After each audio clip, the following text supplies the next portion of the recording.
we see it, the fight begins. Steel is all fire within.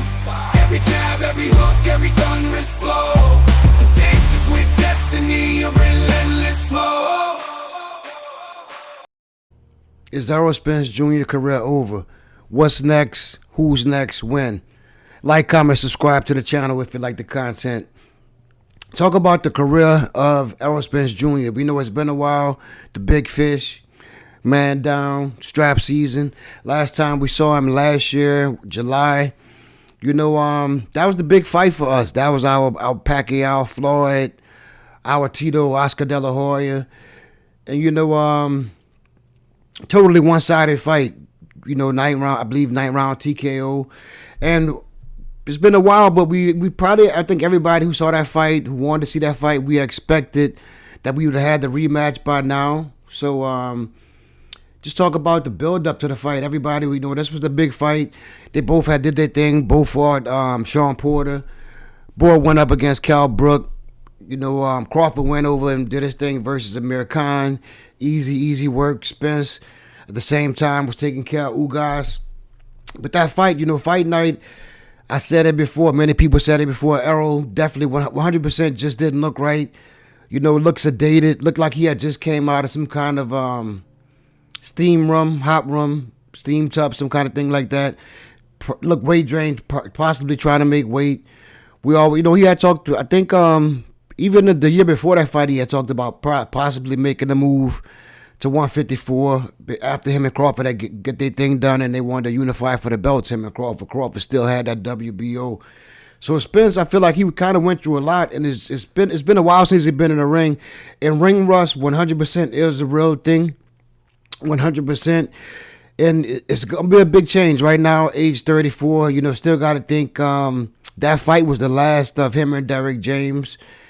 Lot of critiques for Derrick James. I would say I don't have really critiques, but some things I noticed, was a lack of focus on the defensive end. Also, he didn't really make the big adjustments, but like I said, Spence had already been through a lot, had the car accidents, the eye injuries, eye surgeries, pulled out of that Pacquiao fight. As of right now, as of today, the pictures that are up look real good at Spence. I would say I go back 3-4 weeks ago, he looked a little buff, a little swole, a little definitely pushing 185, possibly 190. He looks real chiseled right now, so maybe that's something in the making. We're going to have to wait and see about that. But I think they look like he has been doing something. I don't know about sparring, but definitely look like he's trying to chisel down that weight and get closer to a fighting weight, possibly 154, possibly even 160. I remember Floyd earlier this year, I believe that was in February, saying that Spence might, to be who he really is, might need to go to 160. So, that's going to be a slow process. As for that fight, even if we don't get that Crawford rematch, which I feel, we all know Crawford right now is chasing that Canelo fight. I don't think Canelo would take that fight, but I do think Canelo will win. Crawford name also being mentioned up against David Benavidez, which I feel is a big mistake. But the money wouldn't be big enough for Crawford anyway. He definitely would. He definitely want that Canelo fight. But even if we don't get the Spence Crawford rematch, I'll say that'd be a shame. But it's still a lot of work for Spence, so I hope his career is not over. I don't think that he'd be looking the way he's looking right now as of today if it was over. But hit the comment section. Let me know what you think about the future of Spence. Like I said, if you don't get the fight with Crawford, you still got Tim Tszyu out there. You still got Fundora. If he can get in there, handle business versus Fundora, that's a big thing because Fundora, he's definitely not a pushover. Big height advantage on most people, big reach advantage on most people.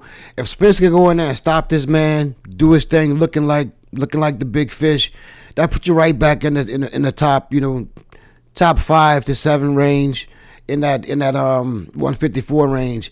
But if to take a loss, that'd be a bad thing. Career on the downslide. A lot of people would say, like I said, age 34. But back-to-back losses just wouldn't be a good thing, and it wouldn't be an easy sell right now. Even with that one loss, Spence is guaranteed big money on his next fight. Definitely gonna be a sellout no matter where he fight, who he fight. It's still 100% be a big fight. And, seeing what Laura did to Danny Garcia, that would even be a good fight, a good test. if he could get in there and look good versus Laura, we all know Laura, very, very technical, very, very sound puncher, and just seemed like he's aging like, aging like fine wine. Laura, I forgot his age, but he's been around for a long, long time. Cuban boxing system. So I would like to see that. As for is Errol's career over? I'm gonna say no, but I'm asking for people, hit the comment section.